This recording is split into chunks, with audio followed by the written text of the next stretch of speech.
keloko tozali nango besoin lelo ezali combo gratuité qui semble à la démagogie politique. Tozana a besoin il y a égalité de l'enseignement sur tous les pays, sur toute l'étendue de la République démocratique du Congo. L'égalité. Na pese exemple école locale belge, bazo futa $10 000, ce n'est pas pour rien. Baza na possibilité ya ko futela bana bango bambongo wana po babi ke niveau ya qualité ya enseignement ezali conséquent. Des conséquents et sengeli ba pesa biso pe bano ya biso babola la même chance de sorte que ceux qui lelo mwana oyo yangai mobola asilis kelas azala na même chance na mwana oyo ya Antoine Félix Tshilombo Tshisekedi na concours bakosala parce que bazali bango bazui enseignement ndenge moko et sengelité lobby mwana ya Joseph Kabila est d'exemple yazala na chance parce que tangi ba classe kitoko et bana nangai baza na chance te parce que bayebi atako koma malamu te po oyo bango batangi na gratuité de l'enseignement ezali nde kokaki na niveau ya tata na bango ezali que le président Félix Antoine Tshilombo Tshisekedi, à mon sens, azal nanu otage. To sungaye abimana otage ou azali nango, azali prisonnier. Ya Kabila et Sengeli a se libéré et to bundapo azala libéré effectivement. Nakati ya munyoko yo politique ya ndeko Kabila et maintenir ye.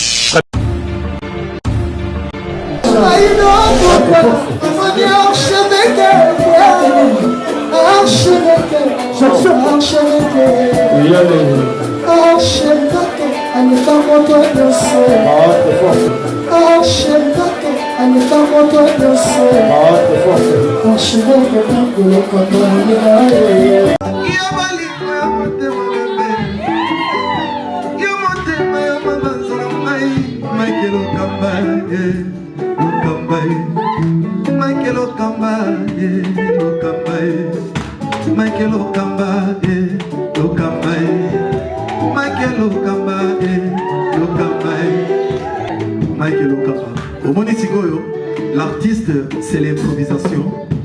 La honoré dans l'émission.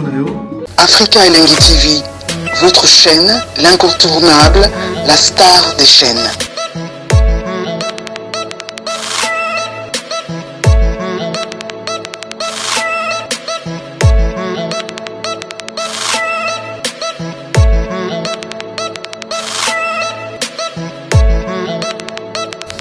Africa Elengi TV, la magie de l'info.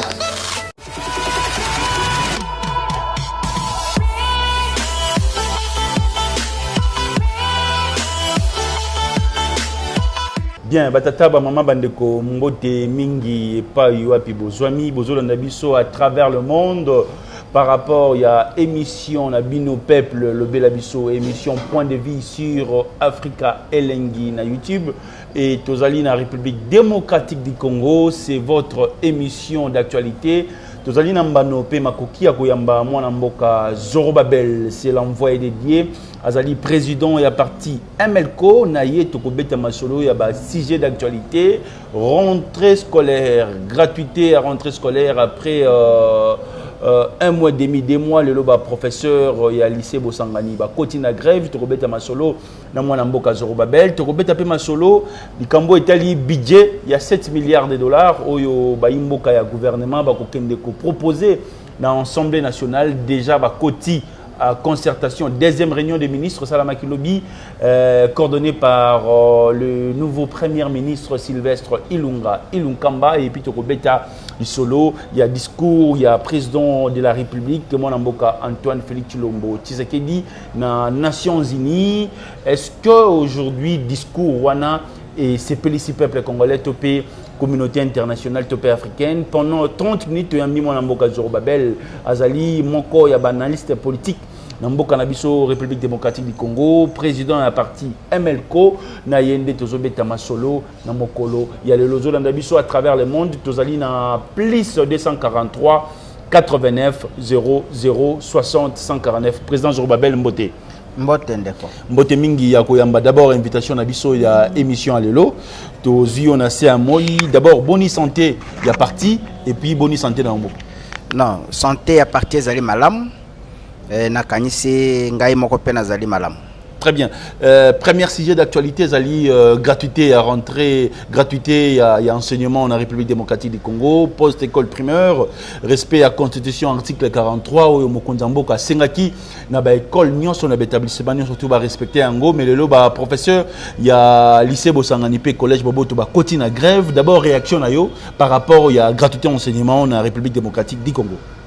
Bon, c'est le Cambotali gratuité de l'enseignement, ils ont comme quoi malam, pour ils ont le banda qui banda 64 namboka na biso, première constitution na biso et reconnaissant qui yango, les lots ba reconduire le cambo gratuité de l'enseignement, c'est qui est une bonne chose aussi. Et je crois que depuis 2011, le président sortant a si appelé ça qui gratuité de l'enseignement partiellement dans la province et tout cas le cambo ville province à Kinshasa. Et les lots, effectivité, il y a gratuité dans la ville province à Kinshasa, ils allaient composer moi un problème.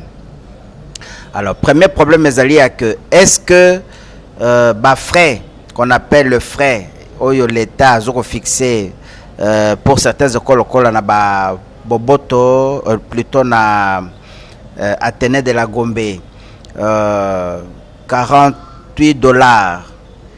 Ils allaient gratuité de l'enseignement. Ils ont mutuna parce que gratuité suppose que mutako foute le kata makote, mais lorsqu'il y a encore de frais de fonctionnement qu'il faut payer, je crois que ce n'est pas la gratuité totale et que la gratuité peut-être partielle. Et le kwami balé, je prends le cas, il y a Wanezali conseil na zoko pesa na ndeko na ngai Félix Antoine Tshisekedi Tshilombo. Peuple azana besoin ya gratuité oyo yazali ko oyo bauti ko pesa na constitution na lolenge ezali lelote. Peuple azali na besoin ya qualité ya enseignement na cadre ya gratuité oyo yazakoloba. Soko kamati kamuke ya école Safako eza pembeni ya école de la Gombe. Bato bazo kende ko futa $3000. Mais so koti na ka totali qualité ya enseignement ils allaient mériter effectivement mon offre à $3000. Alors à quoi sert-il?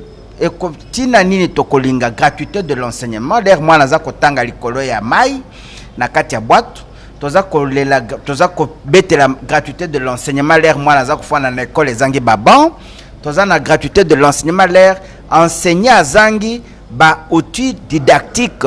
Azana outil didactique à makote. Et nous devons applaudir na kanisi bandeko o bazali nanu na mwa maele muke. C'est vrai, Sengeli mokonzi mboka ezali premier pas sali maeba keloko tozali nango besoin lelo ezali combo gratuité te qui semble à la démagogie politique. Tozana besoin ya égalité de l'enseignement sur tout le pays, sur toute l'étendue de la République démocratique du Congo. L'égalité. Nazako répété. Tozan a besoin enseignement aux élèves na collège Boboto, ezala ndenge moko na ezala kati ya Athénée, ezala ndenge moko na ezala na kati ya nani Safak, ezala ndenge moko no bazali kopesa bana na bekolo bana na bana ba konzwa na bazako tanga. Na pesi exemple école lokola lycée français, bazako ke lokufuta $10,000. Ce n'est pas pour rien. Na pesi exemple école lokola belge bazo futa $10,000, ce n'est pas pour rien. Baza na possibilité ya ko futa la bana bango bambongo wana pour baby que niveau ya qualité ya enseignement ezali conséquente. Des conséquents et sengeli ba pesa biso pe bano ya biso babola la même chance de sorte que ce qui le mwana oyo yangai mobola asilis kelas azala na même chance na mwana oyo ya Antoine Félix Tshilombo Tshisekedi na concours bakosala parce que bazali bango bazui enseignement ndenge moko et sengelité lobby mwana ya Joseph Kabila est d'exemple yazala na chance parce que tangi ba classe kitoko et bana nangai baza na chance te parce que baebi atako koma malamu te po oyo bango batangi na gratuité de l'enseignement ezali nde kokaki na niveau ya tata na bango. Donc gratuité de l'enseignement tondimi yango mais double régime d'enseignement na mboka moko nde toza koboya double régime d'enseignement, régime ya babola, régime ya batambongo. Nous refusons et na kosenga na peuple nous doit comprendre que o ezali important, ezali gratuité te. Ezali important, ezali égalité de l'enseignement, ezala conséquente. Ce qui le lozo sanga makambo ya bao baza ko sala grève avec raison parce que qualité o ezala ki na boboto.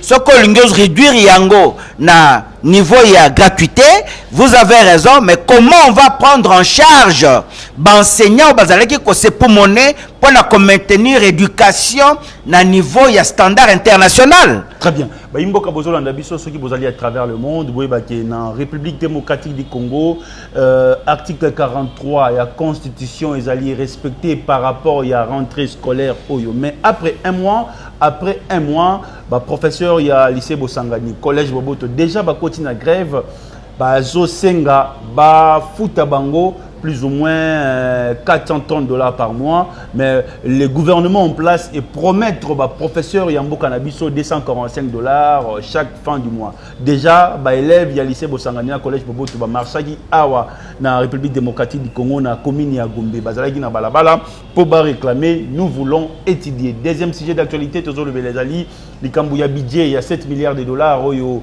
gouvernement. Azo proposé, c'est encore un projet à proposer dans le Parlement. Et le deuxième sujet d'actualité, nous avons discuté, nous avons invité Toyambi, moi, Mboka Zorobabel, président et un mouvement de libération des consciences, MLCO en sigle, na yende, nous avons discuté par rapport à un sujet d'actualité. Président, budget 7 milliards de dollars. Est-ce que ça sera suffisant par rapport à un programme Oyo Mokondjambo qui a fait comme président de la République? Est-ce qu'un budget de 7 milliards de dollars et qu'on résoudre le problème social, d'éducation et peuple congolais? Bon, nayoki batoming balobi ke ezali projet. Projet wana eza lokola ballon d'essai oyo ba meki kotala soki peuple akoki kondima ke bakende ko présenter na parlement budget ya 7 milliards. J'ose croire que ezali ndenge wana parce que na parlement jusqu'à preuve du contraire après investiture na évité pour Nazalaki na Kishasa te, est-ce que Nazalaki Kouré Zalaki te, est-ce que investiture est passée qui directement na comment on dit adoption ya budget ya gouvernement Ilunga Ilunkamba? Ça je m'excuse pour que Nazana information en até. Mais une chose est vraie, le président de la République Oyazali mieux informé. Avant Ilunga Ilunkamba au pouvoir, il a dit le budget Yamboka est tourné autour de 80 millions de dollars américains. Azaki Nyamata, alobaki 80 millions ou milliards comme il le précisait dans le discours d'investiture. Il savait, pourquoi il le disait. Mais ce qui ne découle Ilukamba, Alinga justifié quand politique naie pour na kolakisa que mboka za na mbongo te, il faut que na ba budget ezali médiocre et modique. Franck Diongo a déjà dit tout haut que le budget de 7 milliards de dollars c'est un budget de la honte. Partagez-vous cet avis ou cet point de vue avec Franck Diongo? Mais je crois que Franck Diongo mbote se kazali azali kulutu nangai qui a aussi le franc parler, je crois que Franck Diongo a raison. Est-ce que mboka lokola oyo soki tojigile ba madusu nyoso yo ya moyibi mbongo ekokozala na se ya 100 milliards de dollars américains te?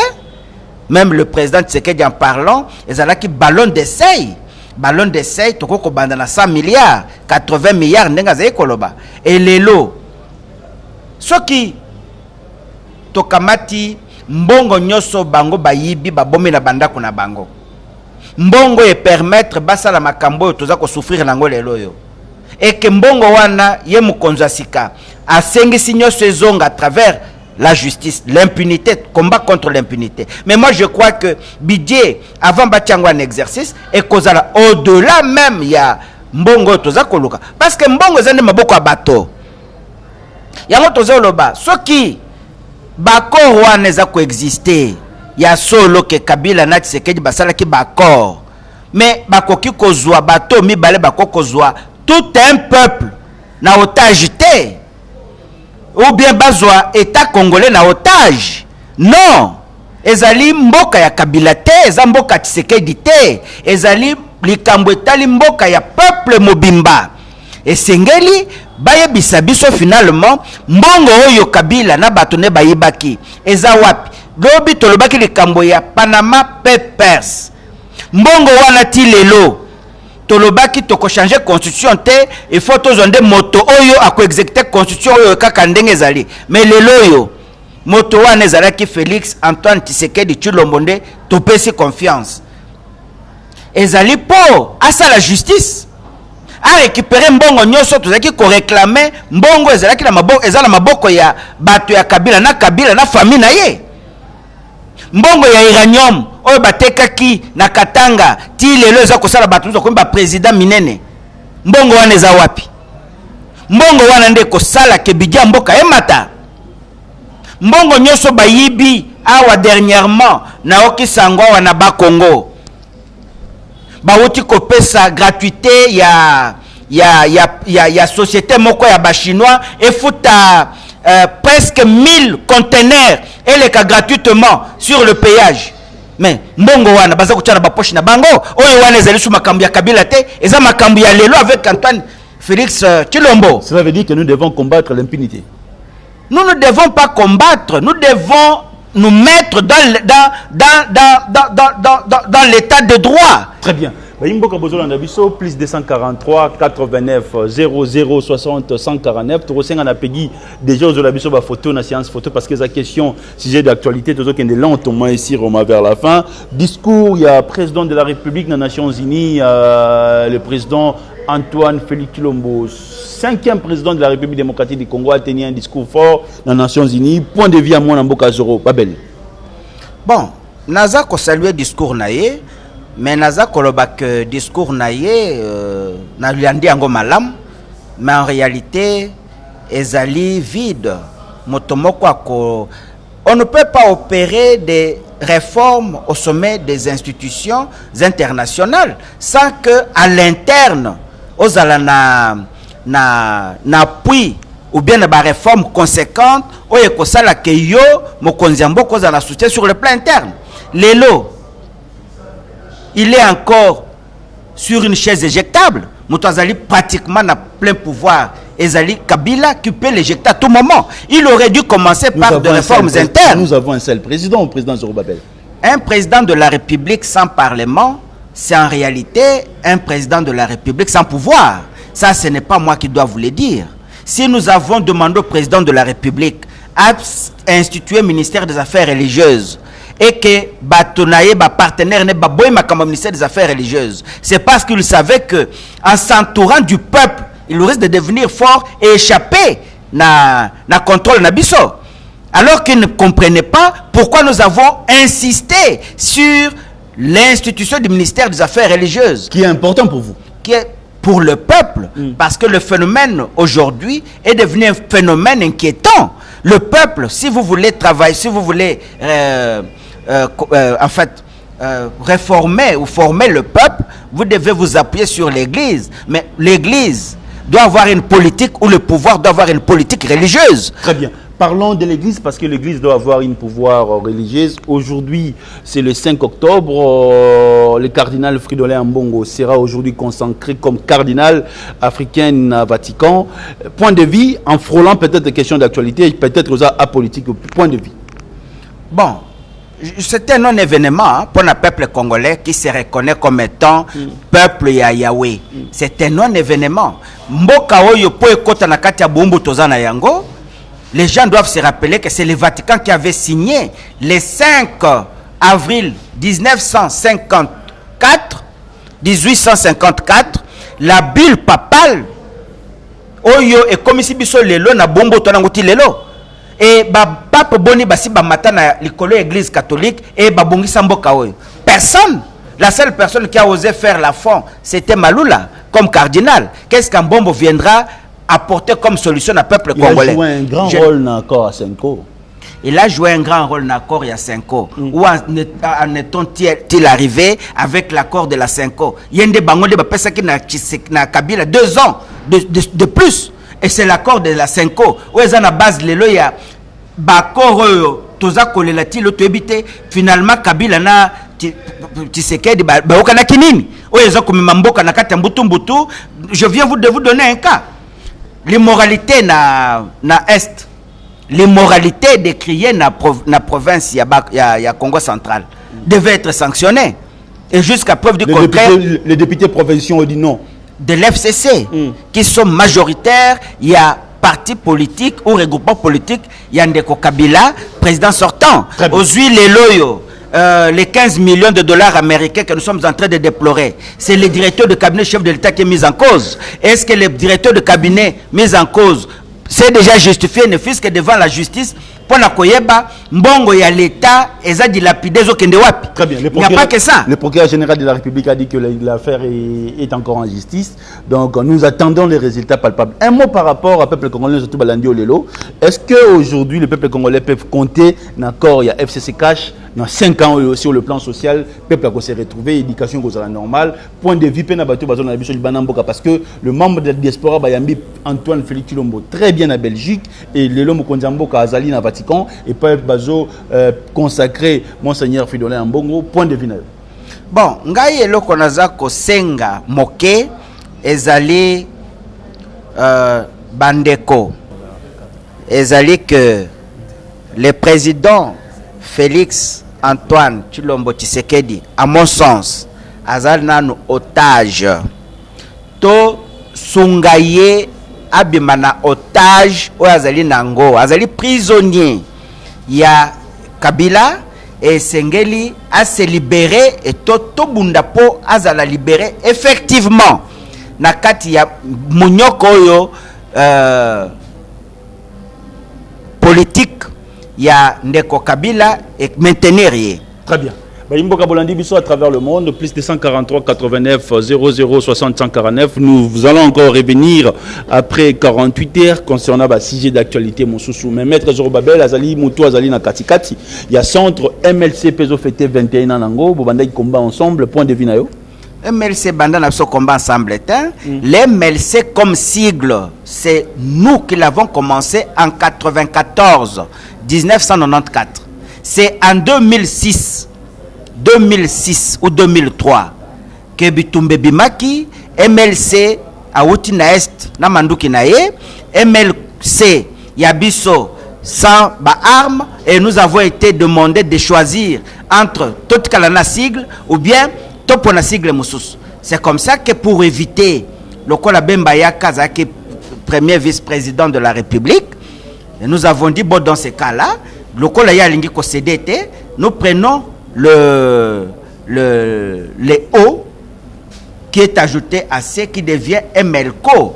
Le MLCO est créé depuis 1994. Et Bandi Leloté. Très bien, Président. Tozongelango, na deuxième partie à émission mardi. Toyamba Kimonamboka Zorobabel Moulambu, Yazali, président, il y a parti MLCO, na yé discuter différentes questions d'actualité, gratuité enseignement en République démocratique du Congo après 1 mois et demi, professeur Alessé Bosangani, collège Boboto, Kena grève, bazo réclamer frais de fonctionnement, to discuter pénamment Namboka Zorobabel concernant budget à 7 milliards de dollars, au gouvernement et à Sylvestre Ilunga Ilukamba Izolinga ko proposé na parlement na biso to beti peli solo ya discours ya chef de l'état dans les Nations Unies et puis to le beli 21e anniversaire ya MLC mon mboka Zorobabel to emballé si Dieu le veut le mardi ou le mercredi na plateau on a to en direct mais les lots to zali na République démocratique du Congo et peuple les 5 le président de la République Antoine Félix Tshilombo Tshisekedi Azana Vatican, la présidente de l'Assemblée nationale Azana Vatican,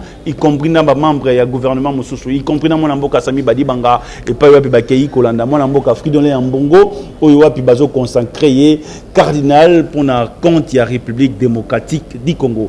Plus 243 89 00 60 149. L'émission rentre déjà en ligne aujourd'hui à travers le monde. Beaucoup de pour différentes questions d'actualité. Restez scotchés, cimentés. La suite de Tikel Binon, le programme, il y a Africa Elengi. Ciao.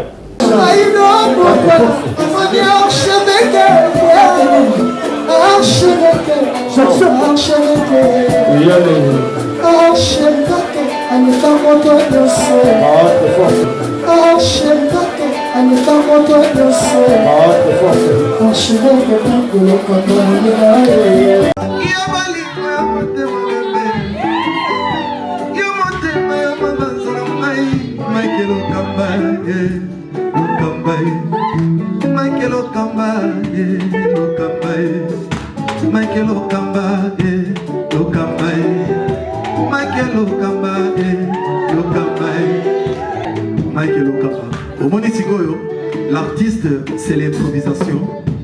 Na honoré dans l'émission. Africa Elengi TV, votre chaîne, l'incontournable, la star des chaînes.